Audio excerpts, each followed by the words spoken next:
అల్లూరి సీతారామరాజు జిల్లా కలెక్టర్గా దినేష్ కుమార్ గురువారం పదవీ బాధ్యతలు చేపట్టారు.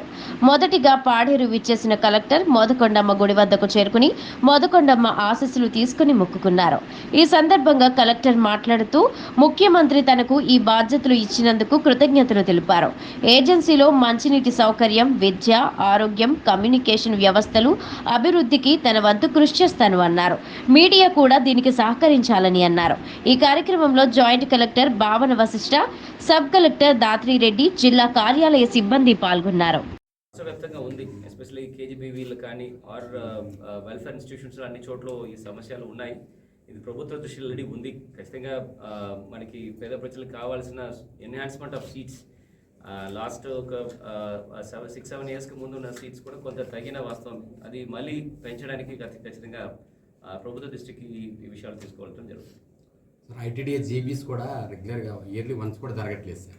జనరల్ బాడీ మీటింగ్ చాలా కీలకం. తో అది ఛాలెంజింగ్ టాస్క్. అంటే స్టేక్ హోల్డర్స్ అందరితో మాట్లాడము ఛాలెంజ్ ఉంటే కూడా అది మంచి ఫోరం. ఫస్ట్ ఆఫ్ ఆల్ ఫీడ్బ్యాక్కి, సెకండ్ డెలిబరేషన్స్ జరగాలి. ప్రయారిటీ ఆఫ్ సమస్యలు ఎట్లా ప్రయారిటీ చేయడానికి కూడా ఈ జనరల్ బాడీ మీటింగ్స్ కీలకము.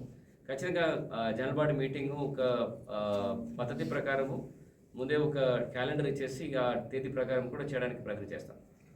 హెల్త్కి సంబంధించి గవర్నమెంట్ పిఎస్సీలో హాస్పిటల్స్ ఈవినింగ్ 4 క్లోజ్ చేస్తాం సార్. స్టాఫ్ ఎవరు ఉండట్లేదు, డాక్టర్స్ ఎవరు ఉండట్లేదు, staff nurse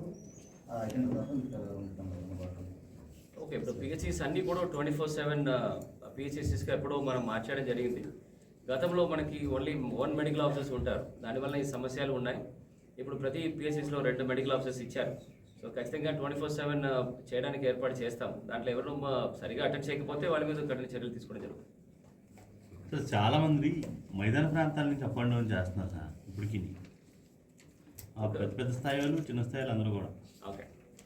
anyway, first of all Paderu ఒక మనకి ఇప్పుడు తమిళనాడులో చూస్తే ఊటీ, కొడైకెనాల్ అట్లా ఒక చిన్న మున్సిపాలిటీగా మనం ఏర్పాటు చేసి వాళ్ళకు కూడా మామూలు సదుపాయాలని ఇచ్చేస్తే అప్పుడు అధికారులు అందరూ ఖచ్చితంగా వస్తారు. మనం ఇక్కడ ఉంటున్న ఇన్ఫ్రాస్ట్రక్చర్స్ పెంచాలి, ఎందుకంటే వాళ్ళకు ఫ్యామిలీస్ ఉంటాయి. బట్ నెవర్దెలెస్ ఖచ్చితంగా ఓన్లీ వీకెండ్స్ వెళ్ళడానికి మాత్రం వాళ్ళకి పర్మిషన్ ఇవ్వడం జరుగుతుంది. ఇంకా అలో చేయము. అట్లాంటి అధికారులు ఉంటే వాళ్ళకి ప్రాపర్గా కౌన్సిలింగ్ ఇచ్చేసి అడ్వైస్ చేస్తాము. మళ్ళీ కూడా వినకపోతే వాళ్ళ మీద యాక్షన్ ఇనిషియేట్ చేయడం జరుగుతుంది. పర్సన్ రంపచోడవరం నుండి ఈ పాడేరుకు రావాలంటే పేద ప్రజలకి అంత స్తోమతి ఉండదు. సో దానివల్ల నా విజ్ఞప్తి ఏమంటే పిఓఐటీడీఎస్ అండ్ సబ్ కలెక్టర్స్ స్థానికంగా ఆ సమస్యలు వాళ్ళని పరిష్కరించడానికి కూడా వాళ్ళకి కావాల్సిన సపోర్ట్ అండ్ రిసోర్సెస్ ఇవ్వడానికి కూడా సిద్ధంగా ఉన్నాను. Thank you.